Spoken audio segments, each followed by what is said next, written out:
오늘 우리에게 주시는 하나님의 말씀은 열왕기상 19장 9절부터 18절까지입니다.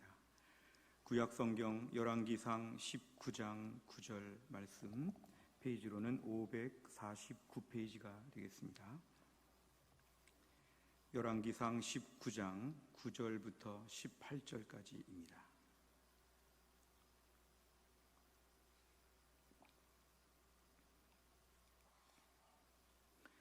열왕기상 19장 9절부터 18절까지의 말씀을 오늘 저와 한 절씩 교독하도록 하겠습니다. 열왕기상 19장 9절부터 18절, 제가 먼저 읽겠습니다.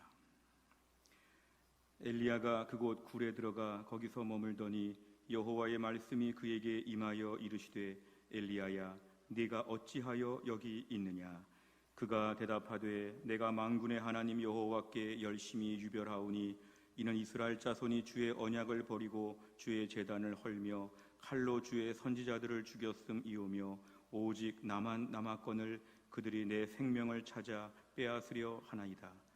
여호와께서 이르시되, 너는 나가서 여호와 앞에서 산에 서라 하시더니 여호와께서 지나가시는데 여호와 앞에 크고 강한 바람이 산을 가르고 바위를 부수나 바람 가운데 여호와께서 계시지 아니하며 바람 후에 지진이 있으나 지진 가운데에도 여호와께서 계시지 아니하며 또 지진 후에 불이 있으나 불 가운데에도 여호와께서 계시지 아니하더니 불 후에 세미한 소리가 있는지라. 엘리야가 듣고 겉옷으로 얼굴을 가리고 나가 굴 어귀에 섬에 소리가 그에게 임하여 이르시되, 엘리야야, 네가 어찌하여 여기 있느냐? 그가 대답하되, 내가 만군의 하나님 여호와께 열심히 유별하오니 이는 이스라엘 자손이 주의 언약을 버리고 주의 제단을 헐며 칼로 주의 선지자들을 죽였음이오며 오직 나만 남았거늘 그들이 내 생명을 찾아 빼앗으려 하나이다. 여호와께서 그에게 이르시되, 너는 내 길을 돌이켜 광야를 통하여 다메섹에 가서 이르거든 하사엘에게 기름을 부어 아람의 왕이 되게 하고 너는 또 님시의 아들 예후에게 기름을 부어 이스라엘의 왕이 되게 하고 또 아멜 무올라 사밧의 아들 엘리사에게 기름을 부어 너를 대신하여 선지자가 되게 하라. 하사엘의 칼을 피하는 자를 예후가 죽일 것이요 예후의 칼을 피하는 자를 엘리사가 죽이리라.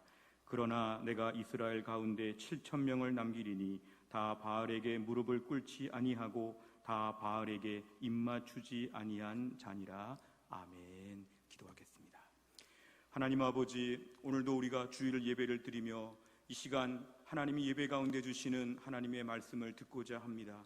말씀을 증거하는 주의 종을 성령 충만하게 하셔서 하나님 말씀을 능력 있고 권세 있게 대언하게 하여 주옵소서. 하나님, 말씀을 듣는 주의 백성들의 마음의 문을 활짝 여시고 오늘 말씀을 듣는 가운데 우리 하나님 아버지의 음성을 듣고 이 말씀에 순종하여 하늘의 복을 받게 하여 주옵소서. 예수님의 이름으로 기도하옵나이다. 아멘. 저는 어릴 때 개인적으로 이렇게 야구 경기를 참 좋아했던 것 같습니다. 한참 고등학교 야구도 많았고 또 프로야구도 시작이 되면서 한참 야구에 이렇게 많은 관심을 두고 야구 경기를 중계할 때마다 꽤 즐겨 봤던 것 같습니다. 근데 어떤 경우에는 제가 응원하는 팀이 경기에서 점차 이렇게 점수가 나지 않고 계속 지는 모습을 보면 중간에 이렇게 초조하게 되고 걱정하게 됩니다. 그러면서 이러다가 그냥 질 것 같은 그런 마음이 들기도 합니다. 제 친구들 중에 일부는 이제 더 이상 끝까지 야구를 봐도 소용이 없다. 너무 점수 차이가 많이 나고 이제 우리는 졌다. 아까 우리 팀에 누가 실수해서 아까 참 잘못해서 오늘 경기는 망쳤다. 이러면서 경기를 보지 않는 이런 친구들도 있었습니다. 근데 어떤 경우에는 그 프로야구 경기를 지고 있긴 하지만 끝까지 보다 보면 어떻게 8회, 9회쯤 가서 기적적으로 이기는 경우들이 종종 있습니다. 참 신기하게 한꺼번에 몰아서 점수가 많이 나더니 나중에는 역전도 하는 이런 일들도 종종 보게 됩니다. 그래서 끝까지 보기를 참 잘했구나 이런 마음이 들 때가 참 많았습니다. 아마 야구의 재미가 거기에 있는 것 같습니다. 우리가 종종 이렇게 월드컵 축구를 보거나 올림픽의 다양한 경기들을 볼 때 방송사에서 이렇게 중계를 해줄 때가 있는데요. 어떤 경우에는 시차가 달라서 새벽에 한두 시 뭐 이러한 때에 그렇게 중계 방송을 할 때가 있는데요. 생방송으로. 참 우리로서는 난감합니다. 꼭 보고 싶은데 그 경기가 그렇게 밤중에 있기 때문에 다음날 일정도 있고 그래서 참 볼까 말까 고민하게 됩니다. 근데 어떤 경우에는 큰 마음을 먹고 정말 그 경기를 새벽에 1시, 2시, 3시 이럴 때 봤는데 그 경기를 보다 보면 역시 또 우리나라가 질 때가 있습니다. 그럼 그런 경기를 쭉 보다가 이겨야 할 텐데 하는데 계속 지게 되면 어떤 마음이 드냐 하면 이렇게 내가 새벽 밤잠까지 설치면서 오늘 이 경기를 보고 있는데 이거 너무했다. 오늘 괜히 봤다. 그냥 푹 잘걸. 이러면서 그냥 중간에 보다가 이제는 이길 리가 없다. 이러고 그냥 잠자리에 들 때가 있습니다. 근데 아침에 깨어나서 뉴스를 보면 어젯밤에 이겼다고 나옵니다. 참 신기합니다. 내가 자는 동안에 이겼다는 거죠.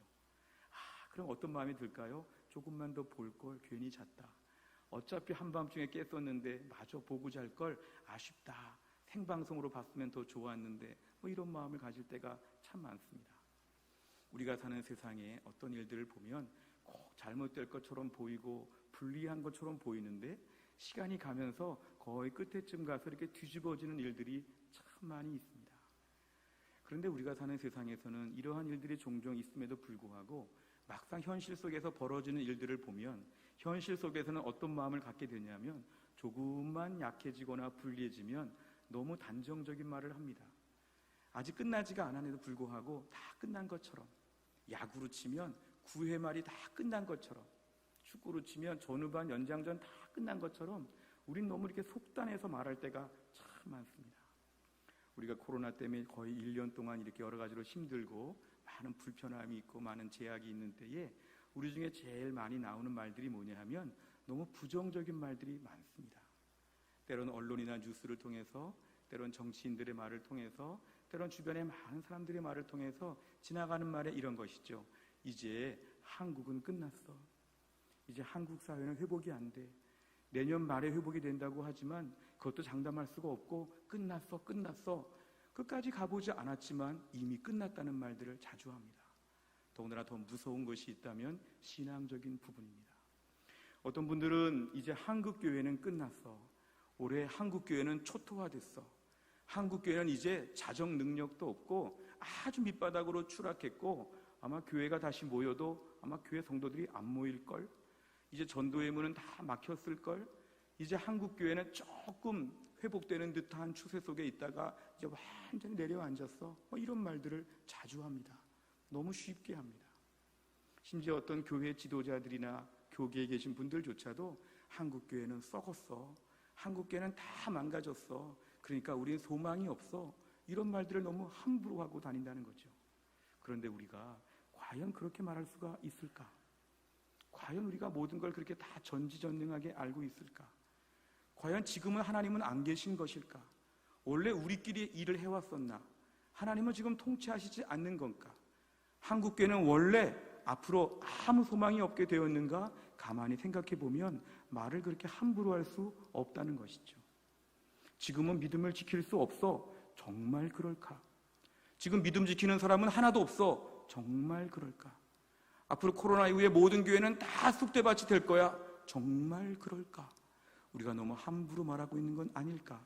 우리가 오늘 이 부분에 대하여 한번 깊이 생각해 보아야 합니다.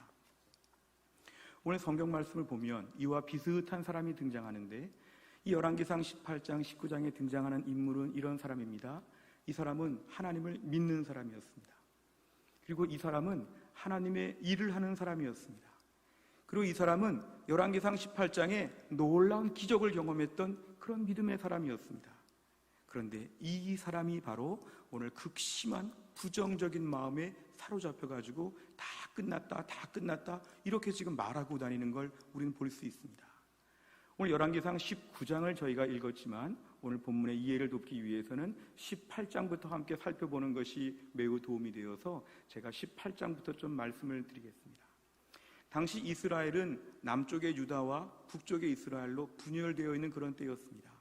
북쪽 이스라엘이 훨씬 큰 땅이었고 남쪽 유다는 좀 작은 땅이었습니다. 그런데요, 북이스라엘의 왕은 아합이라고 하는 왕이었습니다. 이 아합이라고 하는 왕은 세상적으로 볼 때는 매우 탁월한 왕이었고 많은 치적이 있는 훌륭한 왕으로 보였지만 이 왕은 신앙적으로 볼 때는 아주 타락한 왕이었습니다. 그래서 왕 자체가 믿음이 없고 악하게 사니까 이스라엘 백성들 전체가 다 우상을 섬기게 되었습니다. 바알과 아세라 상이라고 하는 이 바알과 아세라, 풍요의 신, 농사의 신, 하나님이 아닌 다른 우상들을 그렇게 열심히 섬겼습니다. 그 보니까 나라 안에서 하나님을 섬기는 이런 신앙생활을 도와주는 사람들은 많이 없어지고 오히려 바알과 아세라를 섬기는 선지자들이 굉장히 많이 있었을 때였습니다. 오히려 우상의 지도자들이 많았다는 것이죠. 근데 엘리야는 어느 날 하나님의 지시하심을 받아서 갈멜산이라고 하는 산에 850명의 우상 선지자들을 모아놓고 자기와 영적 대결을 펼칩니다. 우리가 오늘도 850대 1이 싸운다 그러면 이건 매우 불리한 싸움이죠. 근데 오늘 엘리야는 하나님이 주시는 담대함을 가지고 갈멜산에서 850명, 거의 1000명 가까이가 가득 모여있는 사람들 앞에서 혼자 맞상대하면서 이런 제안을 합니다. 바로 뭐냐면 누가 참된 신인가 겨루어 보자. 하늘에서 불이 내려오는 신이 참된 신이다. 만약에 너희가 믿는 바알과 아세라가 참신이면 하늘에서 불이 내려오게 한번 해봐라. 그런데 만약에 불이 안 내려오면 내가 한번 해보겠다. 이런 식으로 지금 어떤 대결을 펼치고 있습니다. 그런데 바알과 아세라를 섬기는 850명의 우상 선지자들이 아무리 부르짖고 하루 종일 기도하고 자기 몸을 해하면서까지도 막 아우성을 치고 막 난리법석을 피웠지만 하루 종일 하늘에서는 불이 전혀 내려오지 않았습니다. 결국 바알과 아세라는 가짜 신이었다는 게 오늘 들통나게 되었습니다. 그러자 오늘 엘리야는 이 850명과 겨루어서 이렇게 얘기합니다. 열왕기상 18장 36절과 37절을 보면 엘리야의 이야기입니다. 저녁 소재 드릴 때 이르러 선지자 엘리야가 나아가서 말하되 아브라함과 이삭과 이스라엘의 하나님 여호와여, 주께서 이스라엘 중에서 하나님이신 것과 내가 주의 종인 것과 내가 주의 말씀대로 이 모든 일을 행하는 것을 오늘 알게 하옵소서. 여호와여, 내게 응답하옵소서. 내게 응답하옵소서. 이 백성에게 주 여호와는 하나님이신 것과 주는 그들의 마음을 되돌이키심을 알게 하옵소서 하매. 아멘. 엘리야가 산에 올라가서 이제 이렇게 부르짖게 되었을 때 하늘에서 불이 내려왔다고 성경은 말씀합니다. 850명이 하루 종일 아우성 치면서 난리법석을 피워도 불이 조금도 내려오지 않고 아무 변화도 없었죠. 근데 엘리야는 그 재물 위에다가 물을 다 붓고 정말 하나님께서 기적 가운데 역사하여 주실 걸 믿고 이렇게 간절히 기도했을 때 하늘에서 불이 내려와가지고 그 물 도랑에 있는 것까지 다 없애버리면서 아주 모든 재물을 다 불태웠다고 성경은 말씀합니다. 그러니까 결국 이날의 대결에서 850대 1의 싸움이었지만 엘리야가 영적 대승을 거두게 되었습니다. 그 대승을 거둔 다음에 엘리야가 이 우상 선지자들을 어떻게 다루었는지 열왕기상 18장 39절과 40절을 보면 이렇게 말씀합니다. 모든 백성이 보고 엎드려 말하되 여호와 그는 하나님이시로다. 여호와 그는 하나님이시로다 하니 엘리야가 그들에게 이르되 바알의 선지자를 잡되 그들 중 하나도 도망하지 못하게 하라 하매 곧 잡은지라. 엘리야가 그들을 기손 시내로 내려다가 거기서 죽이니라. 850명의 우상을 섬기는 선지자들이 그날 사건 이후에 다 죽게 되었습니다. 그리고 이스라엘 백성들은 전부 다 여호와 하나님이 진짜 하나님이시군요, 우리가 그동안 잘못했군요, 이러면서 다 회개하는 역사가 벌어지게 되었습니다. 엘리야는 이날 굉장한 승리를 거두게 되었습니다. 오늘날 많은 목회자나 하나님의 일을 감당하는 사람들, 선교사님들이 볼 때는 이 엘리야의 이런 모습 같은 것이 너무 부러울 것입니다. 주의 일을 감당할 때 이렇게 하늘에서 막 불이 내려오고 역사가 벌어지면 얼마나 좋을까. 오늘 엘리야는 성경 전체에서 이 장면만 놓고 보면 정말 멋있고 위대하고 대단한 거의 영웅담 같은 오늘 이야기를 우리에게 보여주고 있습니다. 우리가 이런 얘기를 듣게 되었을 때 이제 우리에게 어떤 마음이 들까요?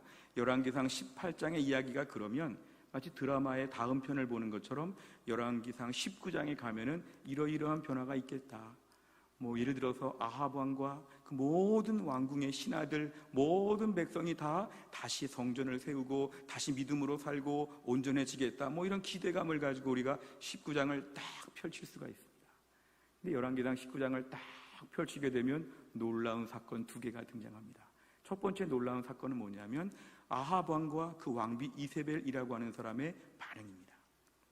적어도 갈멜산에서 이 1000명 가까운 바알과 아세라 선지자들이 이렇게 죽었고 모든 것이 다 결판이 끝났다고 하면 자연스러운 마음은 뭘까요? 우리도 어서 하나님을 제대로 믿자, 우리 엘리야를 불러다가 하나님 말씀을 좀 듣자, 우리 모든 죄를 다 회개하자, 내가 잘못했다, 내가 잘못했습니다, 이렇게 나올 것으로 생각할 수 있는데, 첫 번째 놀라운 사건은 이것입니다. 정반대였습니다. 오히려 아합 왕과 이세벨의 반응은 뭐였냐면 엘리야 하나만 죽이면 일이 끝난다. 바알과 아세라가 얼마나 좋은데 엘리야 하나가 지금 말썽을 피우니까 엘리야 하나만 처치하면 괜찮을 것이다 해서 엘리야를 죽여야 되겠다, 이런 식으로 지금 이상한 반응을 보입니다. 왜 이렇게까지 되었을까? 얼마나 그동안 불신앙에 찌들어 있고 얼마나 그동안 마음이 강팍했으면 이 엄청난 사건들 앞에서 이 엄청난 뉴스를 듣고도 오히려 엘리야를 죽여야겠다고 하는 전혀 예상외의 반응으로 지금 오늘 응답을 보이고 있다는 것이죠. 열왕기상 19장을 보면 두 번째 놀라운 사건은 뭐냐면 엘리야가 달라졌다는 것입니다. 마치 쌍둥이가 있는데요, 얼굴은 똑같이 생겼는데 성격과 기질이 너무 다른 똑같은 얼굴에 쌍둥이가 있는 것처럼 18장의 엘리야와 19장의 엘리야가 너무 다릅니다. 18장에서는 그냥 장군같이 850명의 우상선자를 다 죽이고 막 통성으로 기도하고 막 불이 떨어지고 막 영적인 기계와 능력을 보여줬던 엘리야가 19장에 와서는 전혀 다른 사람처럼 바뀌게 됩니다. 그러면서 4절, 10절, 14절에 보면은 매우 약한 모습을 보입니다. 세 구절 한번 같이 읽어볼까요? 4절 말씀입니다. 같이 읽겠습니다. 시작. 자기 자신은 광야로 들어가 하룻길쯤 가서 한 로뎀나무 아래에 앉아서 자기가 죽기를 원하여 이르되 여호와여 넉넉하오니 지금 내 생명을 거두시옵소서, 나는 내 조상들보다 낫지 못하니이다 하고 아멘. 엘리야가 이상해졌습니다. 10절을 봐도 하나님께 이렇게 말합니다. 같이 읽습니다. 그가 대답하되 내가 만군의 하나님 여호와께 열심히 유별하오니 이는 이스라엘 자손이 주의 언약을 버리고 주의 제단을 헐며 칼로 주의 선지자들을 죽였음이오며 오직 나만 남았거늘 그들이 내 생명을 찾아 빼앗으려 하나이다. 아멘. 14절을 봐도 지금 말씀이 똑같습니다. 그가 대답하되 내가 만군의 하나님 여호와께 열심히 유별하오니 이는 이스라엘 자손이 주의 언약을 버리고 주의 제단을 헐며 칼로 주의 선지자들을 죽였음이오며 오직 나만 남았거늘 그들이 내 생명을 찾아 빼앗으려 하나이다. 아멘. 오늘 4절과 10절과 14절 우리가 지금 3절의 말씀 보면서 느끼는 건 뭡니까? 엘리야는 지금 극단적인 우울감에 빠져 있다는 것입니다. 많은 신학자들은 지금의 엘리야의 상태를 극심한 우울증에 빠져 있다, 이런 것이죠. 겁에 질려서 하는 말이 뭐냐면 지금 제가 죽게 생겼습니다. 믿음으로 사는 사람은 저밖에 없습니다. 오직 나만 남았거늘, 오직 나만 남았거늘, 이걸 반복적으로 얘기합니다. 우리 지금 이스라엘 땅에서는 하나님의 종이 하나도 없습니다. 이스라엘 땅에서는 목숨 바쳐가며 믿음으로 사는 사람 나밖에 없습니다. 나 혼자 그동안 어렵게 버텼는데 이제 나마저 죽게 생겼습니다. 나밖에 없습니다. 나밖에 없습니다. 믿음 가진 사람 이스라엘 땅에 하나도 없습니다. 이스라엘 전체가 부패하였고 전체가 불신자이고 나 하나 지금 믿음 지키고 있습니다. 나 하나밖에 없습니다. 나 하나밖에 없습니다. 오늘 본문에는 지금 이런 이야기를 반복하고 있는 것입니다. 저는 이 엘리야의 이런 부르짖음의 이야기, 특별히 10절과 14절에 거의 똑같은 말씀이 반복되는 걸 보면서 우리가 오늘날의 시대와 너무 유사하지 않습니까? 코로나 시대를 살면서 우리에게 어떤 마음이 있습니까? 이 코로나 시기가 너무 힘들고 어렵고 교회에서 예배도 못 드리고 여러 제약도 많으니까 성도들의 믿음이 지금 다 식어가고 없어지고 어려울 때인데 믿음으로 사는 사람 거의 없습니다. 거의 나만 남았습니다. 거의 지금 몇 명 보이지도 않습니다. 점점 다 불신자가 되어가고 있습니다. 이 땅에서 이제 예수 믿기는 어렵습니다. 저 앞으로 믿음으로 사는 거 장담 못하겠습니다. 다 끝났습니다. 다 죽었습니다. 막 아우성을 치는 오늘날의 사람들, 일부의 이런 믿음 없는 사람들의, 믿음이 약한 사람들의 안타까운 심정과 엘리야가 오버랩되지 않습니까? 지금의 시대는 크리스찬이 멸종되는 시기입니다. 주님, 지금 저 하나 천연기념물처럼 간신히 남아 있습니다. 지금 제 주변에 보면은요, 제가 전화해보는 사람들마다 다 예배도 안 드린다 그러고, 큐티도 안 한다 그러고, 기도도 안 한다 그러고, 지금 거의 마음도 강팍하다 그러고, 거의 불신자같이 다 되어가고 있답니다. 주님, 다 그렇다는데요? 저도 좀 그렇습니다만 다 그렇다는데요? 이런 마음이 가득 차 있다는 것이죠. 오늘 본문의 많은 이야기 중에서 핵심적인 이야기 중 하나가 이것입니다. 엘리야의 마음 가운데 나 혼자 남았다고 하는 마음이 참 위험합니다. 나 혼자 남았다. 우리가 무슨 병원에 입원해 있는데요, 나랑 비슷한 병을 앓고 있는 환자들이 이렇게 쭉 있는데 보니까 하루에 한 명씩 죽고 있습니다. 하루에 한 명씩 죽고 있습니다. 그리고 정말 그 병실에서 지금 남아있는 사람이 나 하나밖에 없습니다. 그럼 어떤 마음이 들까요? 나도 죽겠구나, 이런 마음이 듭니다. 실제로 그 병에 나는 아주 초기이고, 나는 조금 케이스가 달라서 나을 수 있음에도 불구하고 지금 나랑 비슷한 여건의 사람들이 자꾸 죽어간다고 하는 소식을 들을 때 이 병실에 나 하나 남았구나, 이 병원 전체에 나 하나 지금 남았구나, 이 말은 앞으로 나도 죽겠구나, 나도 앞으로 얼마 있다 끝나겠구나, 뭐 이런 마음이 들게 되면 이건 매우 우리를 힘들게 만드는 것입니다. 어떤 재난이나 재해에 뭐 이렇게 건물 붕괴 사고나 뭐 이렇게 탄광 매몰 사고나 이런 거가 있을 때도 마찬가지라고 합니다. 생존자들의 말을 들어보면 한 명이라도 같이 있으면, 두 명이라도 있으면 뭔가 살 의지가 있고 뭔가 힘이 생기는데, 내 옆에 사람이 다 죽고 나 혼자 지금 남아있다 그러면 이건 죽음 같은 공포가 엄습한다고 합니다. 우리가 군인들 훈련 받을 때요, 군인들이 훈련 힘들게 받으면서 막 훈련소에 있을 때도 너무너무 힘들고 어려운 훈련을 받으면서도 군인들이 그 훈련의 때를 감당하는 이유 중에 하나는 뭘까요? 동기 훈련생들이 있죠. 지금 나 혼자 힘들게 막 훈련받는 게 아니라 내 옆에 같이 막 훈련받는 동기들이 있으니까 옆에 사람들 쳐다보면 힘이 난다는 것이죠. 우리 같이 이겨가자, 우리 같이 훈련 잘 마치자, 훈련 수료 잘 해보자, 이런 말을 하게 되면 서로 힘을 나눠준다는 거죠. 근데 오늘 엘리야는 그런 것이 차단되었다고 본인이 느끼고 있습니다. 오직 나만 남았거늘. 이스라엘 전체의 눈을 씻고 봐도 믿음의 사람, 주의 종 나밖에 없습니다. 나 하나 그동안 얼마나 어렵게 믿음 버텨왔는데 나 죽게 생겼습니다. 나밖에 없습니다. 이런 심리가 엘리야를 지금도 혼동스럽게 만들고 비참하게 만들고 있다는 것입니다. 이럴 때 하나님의 방법은 이것인데요, 다시 한번 하나님 앞에 서게 합니다.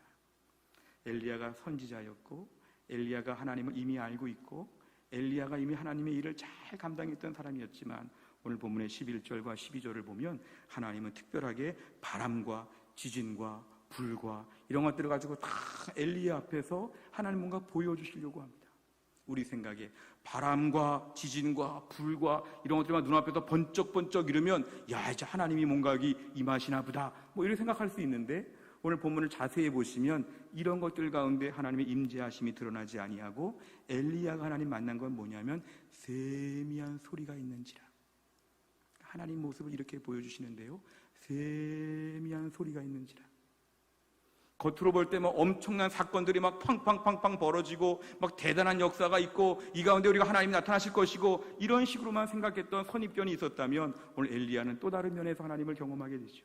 그것은 그런 일이 하나도 없어도 오히려 세미한 소리 가운데 하나님의 임재하심이 드러나고 있다는 것입니다.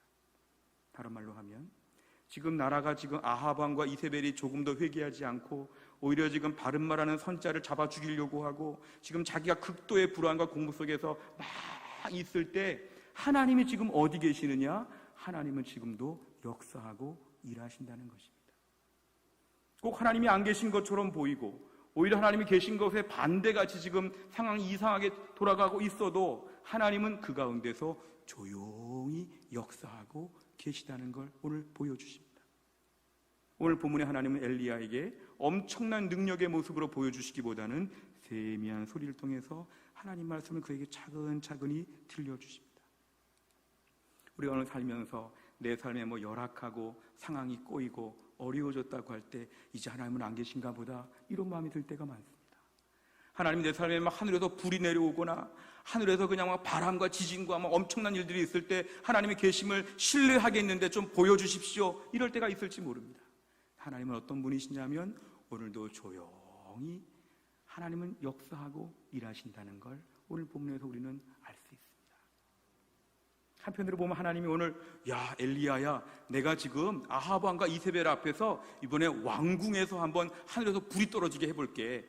너 갈멜산에서의 불 가지고는 안 되겠구나. 내가 왕궁에서 아합과 이세벨과 모든 신하들이 보는 가운데서 불 한번 더 내려줄게. 하나님 이렇게 하실 수가 있었지요. 하나님은 그렇게 하지 않으시고 하나님은 오히려 세미한 소리 가운데 하나님의 마음을 열어주십니다. 그러면서 오늘 핵심적인 말씀이 18절입니다. 우리 18절 한번 같이 읽어볼까요? 18절입니다. 시작. 그러나 내가 이스라엘 가운데 7,000명을 남기리니 다 바알에게 무릎을 꿇지 아니하고 다 바알에게 입맞추지 아니한 자니라. 아멘. 이 말씀 잘 보시면 엘리야의 말과 대조가 되죠. 나 혼자 남았거늘 그랬는데 하나님은 7,000명이나 더 있다. 7,000명이나 더 있다. 엘리야는 자꾸 나 혼자밖에 없어요. 믿음 지킨 선지자, 믿음 지킨 사람 나밖에 없어요. 나밖에 없어요. 그러니까 나도 끝날 거예요. 막 이런 얘기 자꾸 하고 있는데 하나님은 7,000명이 있다. 7,000명이나 있다. 한두 명만 더 있어도 지금 상황이 달라질 거라 믿을 수 있지만 7,000명이라고 하는 굉장히 많은 숫자. 옛날에 850대 1로 싸울 때는 아유, 우리 팀이 좀 더 있으면 좋겠다 했는데 850대 1로 싸우는 것이 아니라 최소한 7,000대 850이 될 뻔한 하나님의 역사는 이스라엘 가운데 아직도 소망의 끈이 있다는 것입니다. 사실 엘리야는 지금 이런 거 생각할 겨를이 없었습니다. 오늘날로 말하면 기억 상실증에 걸린 것과 똑같습니다. 오늘 열왕기상 19장의 엘리야는 바로 직전장 18장에서의 갈멜산에서 하늘에서 막 불이 내려온 사건 지금 다 잊어버렸습니다. 그리고 그 전에 있었던 사건, 사르밧 과부의 집에서 기름과 밀가루가 떨어지지 않도록 놀라운 기적을 행했던 사건, 초월적인 기적도 다 잊어버렸습니다. 열왕기상 17장 14절에 보면 이스라엘의 하나님 여호와의 말씀이 나 여호와가 비를 지면에 내리는 날까지 그 통의 가루가 밀가루가 떨어지지 아니하고 그 병의 기름이 없어지지 아니하리라 하셨느니라. 아멘. 이 사르밧 과부에 가서 무한대로 지금 먹을 것이 생기는 엄청난 기적의 주인공 엘리야가 이런 거 다 잊어버렸다는 것이죠. 또 사르밧 과부의 아들이 죽었는데 아들을 살렸던 사건 다 잊어버렸습니다. 열왕기상 17장 23절에 보면 엘리야가 그 아이를 안고 다락방에서 방으로 내려가서 그의 어머니에게 주며 이르되 보라, 네 아들이 살아났느니라. 아멘. 이 엄청난 사건들이 다 지금 엘리야에게 불과 얼마 전에 다 있었습니다. 장수로 봐도 지금 열왕기상 17장이지 않습니까? 19장의 엘리야는 18장도 잊어버리고 17장도 잊어버리고 다 이런 것들은 기억 상실증에 빠졌다는 것이죠. 더군다나 열왕기상 18장 4절에 보니까 이세벨이 여호와의 선지자들을 멸할 때에 오바댜가 선지자 100명을 가지고 50명씩 굴에 섬기고 떡과 물을 먹였더라. 최소한 100명이 더 있었다는 이야기를 오늘 본문은 하고 있습니다. 그러니까 오늘 이 말의 다 핵심적인 얘기는 이것이죠. 엘리야가 그렇게 약하지 않다는 것이죠. 나만 남았다? 실제 팩트 체크해 보니까 그렇지 않다는 것이죠. 최소한 오늘 19장 가기 전만 해도 100명 이상은 있었다는 것이죠. 그리고 또 한 번 기적이 벌어질 수 있는 여지가 많이 있었다는 거죠. 그러니까 하나님은 이런 엘리야에게 그의 기억을 환기시켜주면서 너 이런 것도 지금 다 잊어버렸구나. 여기에다가 플러스 7,000명도 더 있다. 하나님은 지금 계속 엘리야에게 확신을 주는 말씀을 반복적으로 주십니다. 오늘 결론은 이러면서 하나님 엘리야의 마음을 다시 한번 담대하게 하십니다. 나 혼자 남았습니다. 억지로 믿음 지키고 있습니다. 정말 힘듭니다. 이렇게 자기 연민에 빠져가지고 자꾸 절망하고 물러가고 우울하게 살지 말라는 것이죠. 그 전에 누렸던 기적들을 기억해봐라. 그리고 지금 현재 너의 상황을 팩트 체크를 해봐라. 너가 정말 어떤 상황에 있는지를 하나님은 알려주시죠. 너 최소한 100명의 선지자 있고 7,000명도 있다.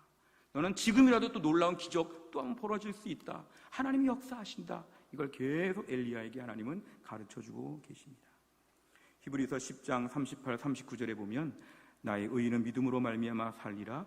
또한 뒤로 물러가면 내 마음이 그를 기뻐하지 아니하리라 하셨느니라. 우리는 뒤로 물러가 멸망할 자가 아니요 오직 영혼을 구원함에 이르는 믿음을 가진 자니라. 아멘. 뒤로 물러나는 거 하지 말라는 겁니다. 엘리야처럼 자꾸 이렇게 불안하고 우울하게 빠지지 말라는 것입니다. 우리는 뒤로 물러가서 막 숨어야 되는 이런 사람들이 아니라는 것이죠. 믿음의 사람들은 기본적으로 하나님은 어제 하나님이 오늘 살아계시고 오늘 하나님이 내일 살아계심을 믿어야 합니다. 열왕기상 17장의 하나님이 열왕기상 18장의 하나님이 열왕기상 19장의 하나님으로 계속 건재하시다는 걸 오늘 성경은 우리에게 말씀하고 있습니다. 결론은 뭐냐면 하나님이 오늘 또 도와주실 것이니까 낙심하지 말아라. 절망하지 말아라. 자꾸 뒤로 숨으려고 하지 말아라. 하나님은 말씀하십니다. 오늘 우리의 현실은 사실은 엄격하게 말하면 진정한 현실이 무엇인지 저희는 잘 모를 때가 있습니다. 저는 대학 다니면서 기독교 윤리라고 하는 과목을 들을 때 교수님의 많은 강의 내용 중에서 아주 인상 깊었던 거 이거 한 가지가 평생 지금까지 기억이 납니다. 정말 제가 평생 30년 넘게 기억하고 있는 건 뭐냐면요, 기독교 윤리학자가 쓴 글에 의하면 오늘날 현실주의, 리얼리스트라고 하는 말에 있어서 세상 사람들은 하나님을 배제한 객관적인 사실을 현실로만 인정하는 이러한 측면이 있다는 것이죠. 엄격하게 말하면 이건 현실주의자라고 볼 수 없다는 것입니다. 진정한 현실은 뭐냐면 하나님을 배제한 객관적인 사실에다가 플러스 하나님을 인정하는 객관적인 사실 이외에 하나님의 역사하심까지 같이 봐야 이게 현실주의자라는 것입니다. 오늘 현실주의자는 자꾸만 기독교에서 말하는 것은 비현실적이야. 기독교는 너무 좀 이렇게 헛된 소리가 많아. 허풍이 많아. 기독교는 믿지 못해. 다 상상이야. 마음의 믿음에 불과하지. 이런 말들을 하지만 그렇지 않습니다. 우리가 오늘 기독교에서 말하는 모든 진리의 모든 내용은 뭐냐면 이게 현실이죠. 현실이죠. 하나님을 배제한 것만 자꾸 현실로 보는 안목이 있다면 거기다가 하나님을 인정하는 걸 같이 봐야 한다는 것입니다. 하나님이 없는 가운데 뭘 판단할 수 있지만 한 번 더 얘기해야 되죠. 그럼 우리가 믿음을 한번 결부해서 다시 한번 보자. 하나님이 역사하신다는 걸 인정하는 게 현실주의자라는 것입니다. 우리가 지금 어디 가서 방을 하나 얻습니다만 방 2칸짜리 집을 얻어요. 근데 지금 방이 2개가 있는데 그 집 가가지고 방을 하나만 보고 왔어요. 그러면서 하는 말이 오늘 방 다 봤어? 이렇게 말하면 모순이죠. 내가 오늘 그 집에 방이 2칸이 있으면 이쪽 방도 보고 이쪽 방도 보고 방을 둘 다 봐야 그 집을 다 본 거죠. 우리가 오늘 현실을 본다 하는 차원은 하나님이 역사하시는 현실까지도 마저 봐야지만 이게 진정한 현실주의자, 리얼리스트가 될 수 있다는 것입니다. 오늘 엘리야는 하나님이 안 계신 것처럼 19장에서 방 하나만 보고 와가지고 오늘 다 봤더니 나 혼자밖에 안 남았어 막 절망했던 것이죠. 오늘 진정한 믿음의 사람은 하나님이 안 계신 것처럼 보이기도 했지만 하나님이 계신 것까지 마저 보고 나서 결론을 내리는 게 진정한 믿음의 사람이라는 것입니다. 오늘 본문의 엘리야가 하나님께 회복해야 될 부분은 뭘까요? 아브라함과 이삭과 야곱의 하나님이 지금도 살아계시는구나. 하나님은 오늘도 나와 함께 하시는구나. 나를 붙잡고 계시는구나. 하나님은 동일하시구나. 여기에 대한 믿음을 엘리야는 오늘도 붙잡았어야 됐다는 것입니다. 오늘 본문에 7,000명이라고 하나님 말씀하셨는데요, 실제로 오늘 본문 18절 이후에 19절 이하를 보면 엘리사가 등장을 합니다. 엘리사라고 하는 전혀 새로운 인물이 등장해서 이제 엘리야의 사역이 그에게 인수인계되는 것이 그 다음부터 소개가 되고 있습니다. 이 7,000명이라고 하는 사람의 구체적인 예가 샘플이 바로 엘리사였죠.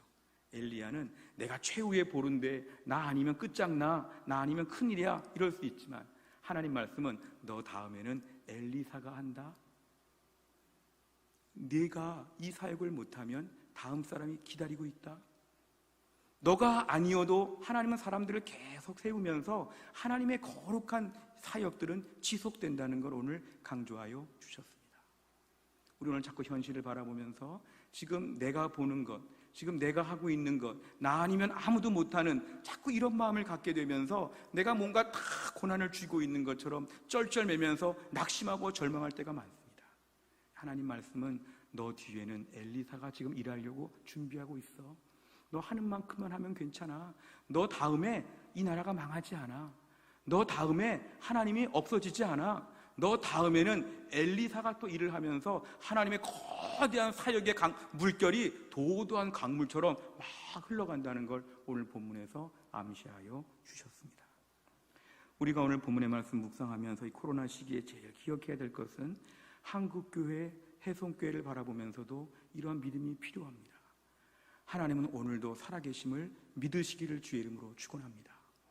하나님은 지금도 역사하고 계심을 우리는 믿어야 합니다. 그리고 하나님이 살아계시기 때문에 하나님은 오늘도 이 땅에서 믿음의 사람들을 돌보심을 믿어야 합니다. 지금도 우리 생각에는 크리스찬이 멸종된 것처럼, 신실한 사람들은 다 넘어진 것처럼, 이제 아무도 없는 것처럼 이런 마음이 들 때마다 나 아니면 끝났어 하는, 내가 마치 최후의 보루에서 나 혼자 지키는 것 같은 이런 힘들고 어려운 마음을 가지고 있다고 할지라도 한국교회 믿음의 사람들이 건재함을 믿으시기를 바랍니다. 저는요, 최근 온라인 신방을 하면서 우리 성도님들 이야기를 많이 들으면서 제가 더 은혜를 많이 받는 것 같습니다. 요즘같이 힘든 시간에도 매일매일 경건의 시간을 갖고, 요즘 같은 때도 온라인 예배 철저하게 드리고, 요즘 같은 때 믿음으로 살아보려고 애쓰는 성도님들이 우리 해송교회만 해도 많이 있습니다. 유튜브나 기독교 언론이나 많은 방송들을 보니까요, 지금 다른 교회 이야기들 중에 우리가 하도 뉴스에서 부정적인 것만 봐서 그렇지 교회들마다 훈훈한 이야기들을 보면 얼마나 헌신적이고 믿음으로 사는 신실한 백성들이 많은지 모릅니다. 요즘 같은 때 하나님의 은혜 앞에 펑펑 울며 기도하면서 얼마나 교회를 돌보면서 신실하게 믿음으로 사는 사람들이 얼마나 많은지 모릅니다. 우린 그런 사람 없다고 생각하지요. 그런 교회 없다고 생각하지요. 내 주변에 그런 사람 못 봤으니까 없다고 생각하지요. 그렇지 않다는 것입니다. 지금처럼 힘들고 어려운 때도 하나님 앞에 은혜를 사모하면서 오히려 지금 진품신앙, 명품신앙을 만드는 성도들이 굉장히 많이 있습니다. 저는 친구 목사님들이나 주변에 많은 제가 아는 이런 소식들을 통해서 믿음으로 사는 분들의 이야기를 들을 때 감동을 받습니다. 요즘 같은 때도 신실한 믿음의 삶이 가능하구나. 요즘 같은 때도 큐티할 수 있구나. 요즘 같은 때에도 하나님 나라를 사모하면서 몸된 교회를 위해 기도하면서 내 자리를 믿음으로 지킬 수 있구나. 이런 믿음의 사람들을 얼마나 많이 보는지 모릅니다. 사탄은 우리에게 뭘 말할까요? 그렇지 않다. 다 형편 좋고 살만할 때 믿음 생활하는 거지. 코로나 같은 거 없어야 교회 나오는 거지. 코로나 때문에 믿음 못 지키는 것이지. 자꾸 우리들 마음에 막 들어와가지고 마음을 들쑤시고 다니지만 이건 우리가 명령해야 되죠. 사탄아 물러가라. 내 마음 가운데 이런 마음이 자꾸 들어올 때마다 우리는 이거를 반항하고 저항하고 내쫓아야 됩니다. 왜냐하면 지금도 이 시대 가운데 대한민국에도 하나님이 7,000명과 같은 사람들을 남겨놓으신 것을 믿으시기를 바랍니다. 해송교회도 7,000명 같은 사람들을 하나님이 남겨놓으셔서 교회를 지키고 위드 코로나 시대, 포스트 코로나 시대 하나님이 교회를 건강하고 튼튼하게 세워갈 하나님의 일꾼들이 교회 안에 건재함을 믿으시기를 바랍니다. 이게 바로 우리에게는 믿음의 고백이 될 수 있습니다. 이사야 6장 13절에 보면은 그 중에 10분의 1이 아직 남아있을지라도 이것도 황폐하게 될 것이나 밤나무와 상수리나무가 배임을 당하여도 그 그루터기는 남아있는 것 같이 거룩한 씨가 이 땅에 그루터기니라 하시더라. 아멘. 그루터기는 남겨놓으신다는 것입니다. 하나님 오늘 이 시대에도 우리 한국교회 그루터기를 남겨놓으실 것을 믿으시기를 바랍니다. 이스라엘 백성의 암담한 역사, 범죄한 역사, 실제로 초라해진 역사에도 불구하고 하나님 이스라엘 가운데 그루터기를 남겨놓으신다. 그루터기를 통해 하나님의 선한 역사와 언약의 계보가 이어가게 하신다. 당사자인 내가 세상을 떠나거나 내가 그 일을 못하면 엘리사가 뒤에 기다리고 있다. 그 다음 사람이 계속 일을 해서 결론적으로는 하나님의 나라가 이 가운데 지금도 임하여 있다. 이걸 우리에게 들려주신다는 것입니다. 나를 절대화하거나 사람을 절대화하여서 이 시대에 단정적인 말을 할 것이 아니라 지금도 보이지 않는 수많은 사건 사고 가운데 하나님이 역사하고 계시고 수많은 엘리사들이 기다리고 있고, 우리 자녀들이 기다리고 있고, 초신자들이 기다리고 있고, 젊은이들이 기다리고 있어서 이 나라 이 민족의 계속되는 역사 가운데 하나님의 일하심을 저희가 볼 것을 우리는 믿어야 합니다. 히브리서 12장 1절에 보면, 이러므로 우리에게 구름같이 둘러싼 허다한 증인들이 있다. 무거운 것과 얽매기 쉬운 죄를 벗어버리고 인내로서 우리 앞에 당한 경주를 하자. 허다한 증인들이 있다고. 앞부분 보여주실까요? 우리에게 지금 허다한 증인들이 있다고 합니다. 천국에 가면 허다한 증인들, 이 증인들은 뭘까요? 우리처럼 힘들면서도 믿음으로 지킨 사람들. 오늘 나처럼 믿음 지킨 사람 나 하나밖에 없는 것 같으죠? 지금 우리밖에 없는 것 같으죠? 전 세계 열방에 수많은 사람들이 믿음을 지킵니다. 우리보다 먼저 세상을 떠난 사람들 다 힘들게 믿음 생활했는데 승리하고 하늘나라에서 증인이 되었습니다. 증인들이 뭐 할까요? 응원하는 것이죠. 힘내라, 힘내라. 코로나 시기에도 믿음을 지킬 수 있다. 우리도 그때 힘들었지만 이겼다. 너희도 이길 수 있다. 믿음으로 살아라. 지금도 매일매일 말씀 보고 기도해봐라. 하나님이 힘 주실 거다. 능력 주실 것이다. 온라인 예배를 드리고 함께 모이지 못하고 많은 제한이 있지만 지금은 오히려 믿음이 더 좋아질 수 있는 정말 중요한 시기다. 조금 버텨라. 믿음으로 살아라. 우리를 응원한다는 것이죠. 마라톤 경기에서 한참 경기장을 뛰는 선수가 있는데요, 장거리 레이스를 지금 뛰고 있습니다. 이 트랙을 지금 얼마나 많이 돌아야 되는지 계속 돌고 있습니다. 지치고 피곤하고 힘든데 저 응원단이 있죠. 힘내라, 힘내라. 이름을 불러가면서 막 기도합니다. 야, 힘내라, 힘내라. 얼마 안 남았다. 거의 다 왔다. 정말 많이 왔다. 조금만 뛰면 된다. 응원한다는 것이죠. 오늘날 우리들에게도 하늘나라의 응원군들이, 허다한 증인들이 코로나 시기에 믿음을 지켜가는 우리들을 향해서 응원하고 있음을 우리는 믿어야 합니다. 우리가 뛰는 이 땅의 모든 신앙생활은 경주와 같다 그랬습니다. 달리기 하는 선수처럼 경주이죠. 얼마나 뛰어야 될지 아직도 계속 뛰고 있죠. 숨차고 지치고 때로는 뭐 좀 넘어지기도 하고 다리를 삐기도 하고 여러 가지로 이런저런 일들이 막 섞이지만 계속 뛰고 있죠. 중요한 건 뭐냐면요, 나 혼자 뛰는 것처럼 보이지만 내 옆에 뛰는 사람들이 많이 있다는 것입니다. 다른 교회, 다른 지역, 다른 나라, 전 세계 수많은 크리스찬들이 코로나 때 믿음으로 살려고 발버둥을 치고 있습니다. 다 믿음 버리지 않았습니다. 다 큐티 못하지 않습니다. 다 신앙 버리지 않았습니다. 이럴 때 오히려 눈물 흘려가며 2배, 3배 믿음으로 살려고 애쓰는 신실한 주의 백성들이 많습니다. 한국교회 어렵다, 망가졌다, 신실한 주의 종들이 얼마나 많은지 모릅니다. 신실한 선교사님들이 얼마나 많은지 모릅니다. 신실한 장로님들이 얼마나 많은지 모릅니다.